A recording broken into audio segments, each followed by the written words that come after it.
Hi, everyone. Welcome to Face to Face, a UC Davis podcast featuring students, staff, and faculty innovators. I'm your host, Chancellor Gary S. Stay tuned for my next guest.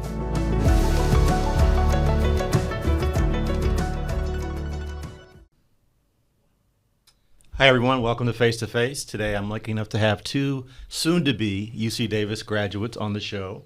Welcome to Face, Dustin and Julia. Why don't you tell us a little bit about yourselves? Give us an introduction. My name is Dustin Lower. I am a graduating, obviously, plant biology major. I am a transfer and reentry student. I came to UC Davis in the fall of 22, kind of after a little bit of a break from higher education. I got right into research. I've been doing research in the plant biology department. I look into how wildfires affect soil fungi and the symbiotic relationship with plants. And I'm very excited to be graduating soon. I'm going to be staying here for grad school in the Soils and Biogeochemistry grad group to earn my PhD. That's excellent. Glad you're staying. Yeah, me too. Yeah. And how about you, Julia? Hi, my name's Julia. I'm a fourth-year NPB major. I'm also graduating in just about a week. I've been at the Internship and Career Center as a Health and Biological Sciences peer advisor for the past 3 years, which has been such an amazing experience. And I am going to be starting my new role as a junior specialist in the vascular surgery division at UC Davis Health in a couple of weeks as well. That's very exciting as well. And we met at the ICC. Yes, right? we did. I remember. Let me just start with you, Dustin. As a reentry student, which is an atypical path for our students, what resources did you find at Davis that were the most valuable in your journey? For me, the hands down most valuable resource was Avenue B. It's an organization within the College of Biological Sciences that helps transfer and reentry students from underrepresented backgrounds get kind of acclimated, during the transfer process, and then gives us all these resources. We have weekly meetings. If you're pre-health, they give you all like the pre-health and med school resources. They actually helped me get into research, and they really just kind of take all of that difficulty in the transfer process and have us make the best of the short 2 years that we have here. I'm glad to hear that because I was part of doing the fundraising for Avenue B when we got it started, so I'm glad to hear we're having some success. Very much. And you obviously embody that success. Julia, how about you? What was most valuable to you in terms of making your progress and toward the job market and finishing your degree? That's a great question. I was actually a part of BioLaunch, which is a program that runs through your 4 years of university. I started my freshman year with the freshman seminar, and it was great to have a small cohort of friends and peers, as well as my instructors who really helped guide me. I was also encouraged to apply for the health and biological sciences position through that program, and we learned a lot about what the job market is like for careers in biological sciences and health. So I think that was where my passion for all of this kickstarted. Yeah, and now you're able to pass that knowledge on to your peers, right? So that's really terrific. For both of you, tell me how you found community in your time at UC Davis.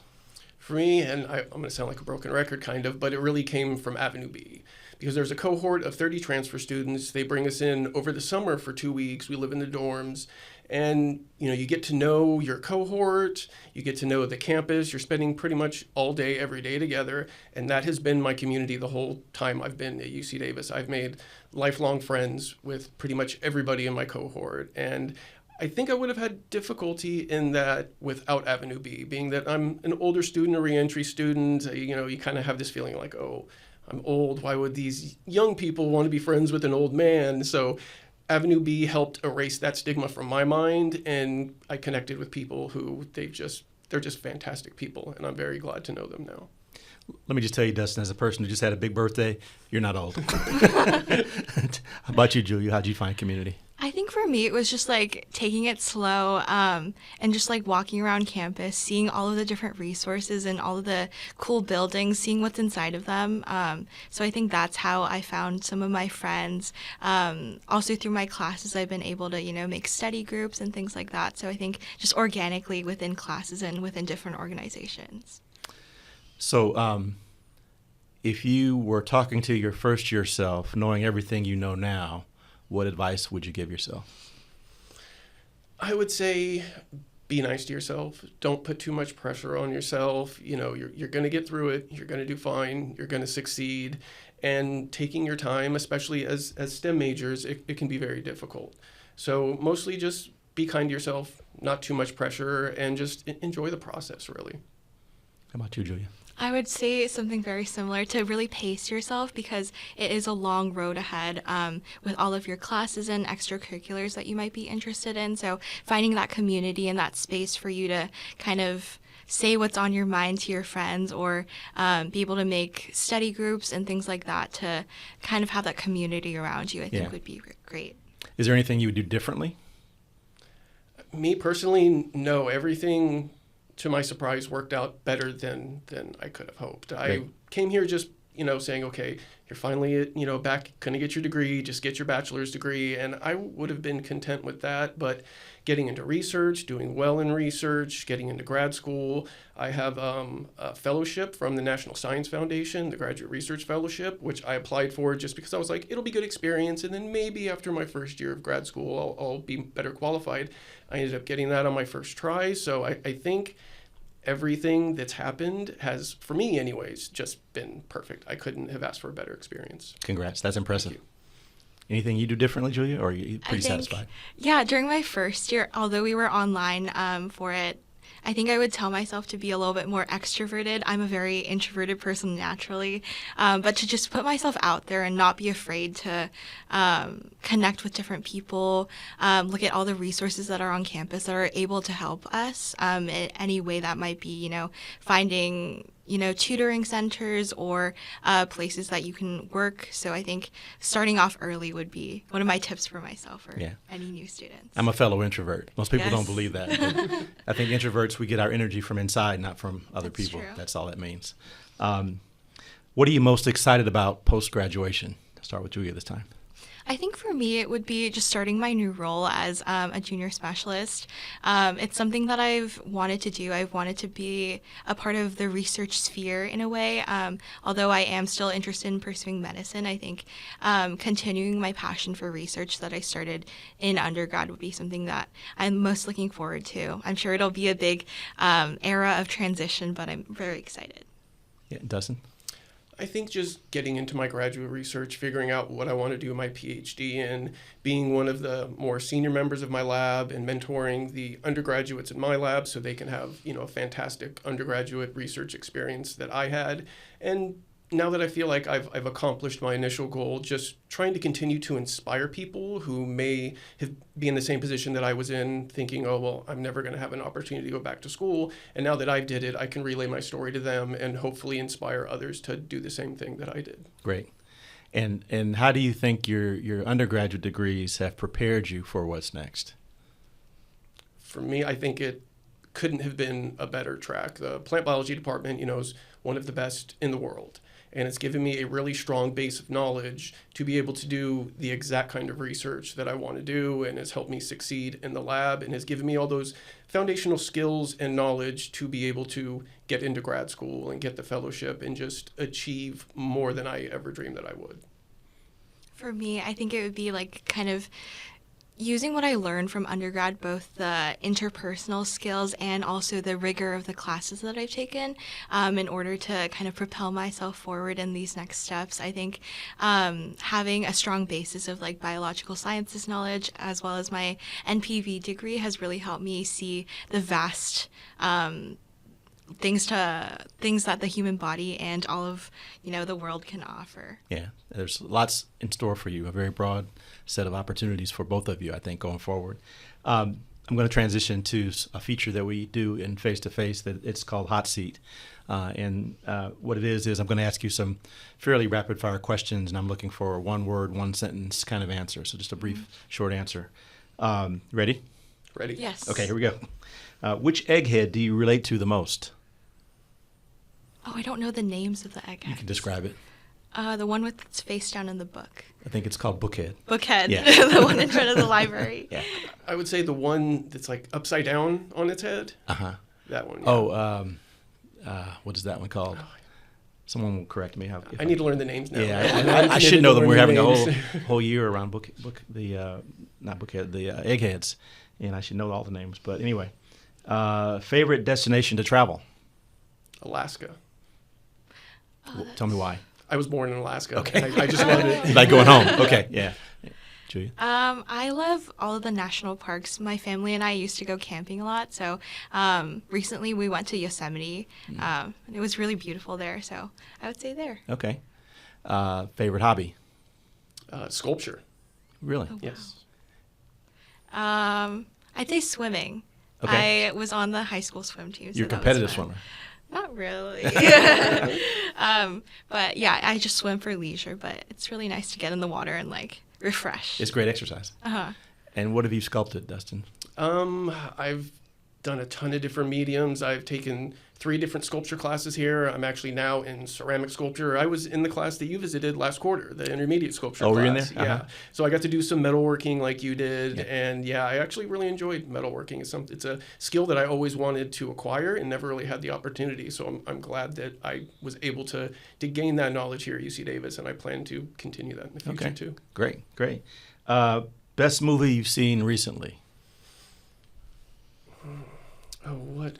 I don't remember the name of it. It was an older movie with Paul Newman. And oh